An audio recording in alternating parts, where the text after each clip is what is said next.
জীবনতলা আমিনিয়া মাদ্রাসাতুল বানাতের পক্ষ থেকেও যথাযোগ্য মর্যাদায় ৮০তম স্বাধীনতা দিবস উদযাপন করা হয়। অনুষ্ঠানে উপস্থিত ছিলেন জীবনতলা থানার বড়বাবু সহ এলাকার নেতৃত্ব।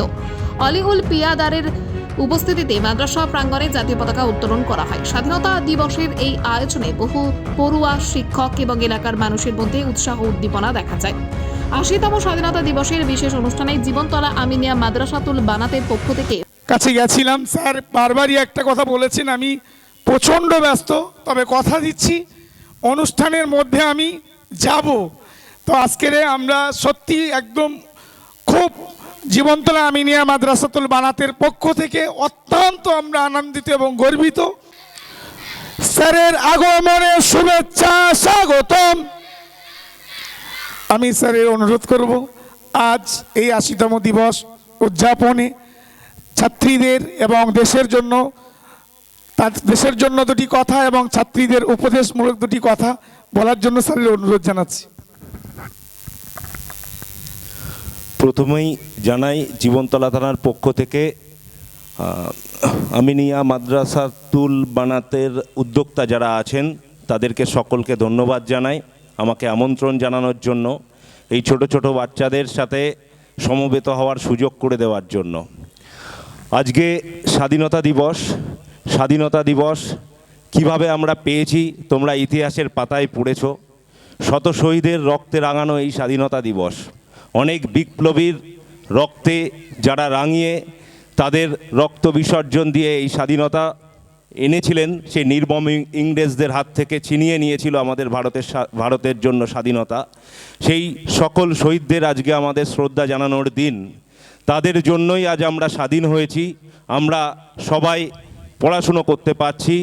এই শিক্ষা প্রতিষ্ঠানে যে সমস্ত ছোট ছোট ছাত্রীরা আছো, তোমাদের মধ্যে অনেক সম্ভাবনা লুকিয়ে আছে।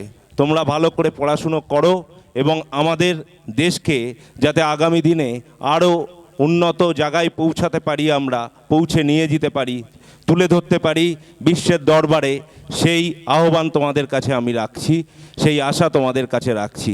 সকলকে ধন্যবাদ।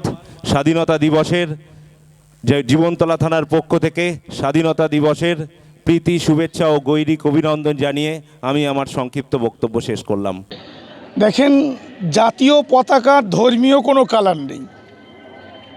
এখানে এই জাতীয় পতাকা উত্তোলনের জন্যে গোটা দেশ জুড়ে হিন্দু, মুসলিম, জৈন, খ্রিস্টান, শিখ, ইসাই যত ধর্ম অবলম্বী ছিল, ইংরেজদের বিরুদ্ধে লড়াই করে নিজেদের জীবনকে আত্মত্যাগ করে এই ন্যাশনাল পতাকা উত্তোলনের সুযোগ করে দিয়েছে।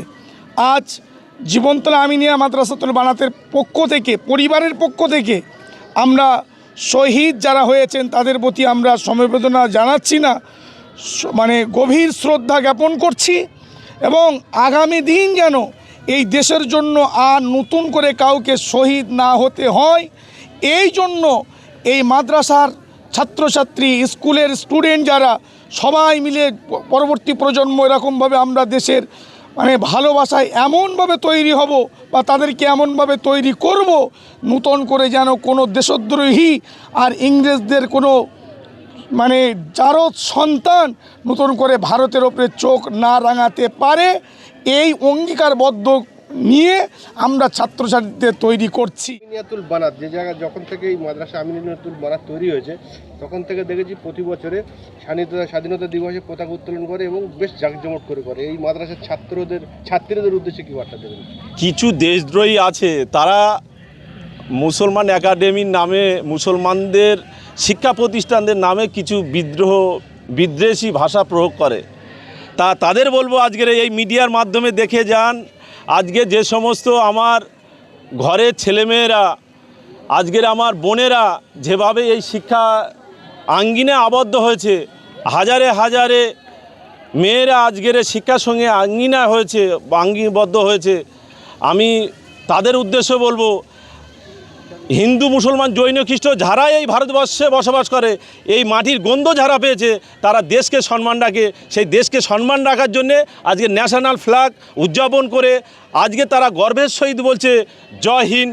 সকাল থেকে কত জায়গায় পতাকা উত্তোলন করলেন? এটা নিয়ে 10-12টা হয়ে গেছে, আরও আমার নিজের পার্টি অফিসটা জীবনতলা সেটা হয়নি, সেটা এর পরেই হবে। তবে এইটুকু বলবো, ফ্ল্যাগ মানে জাতীয় ফ্ল্যাগ তোলা না, জাতীয় ভারতবর্ষের প্রতি আমাদের যেন প্রতিটা মুহূর্তে প্রতিটা সেকেন্ডে যেন সহানুভূতি থাকে, সেদিকে লক্ষ্য রাখবেন। কোনো রকম দেশদ্রোহী আমার এই ভারতবর্ষে যেন জন্ম না নেয়, সেদিকে প্রত্যেকের লক্ষ্য রাখা উচিত বলে মনে করি আমি। এই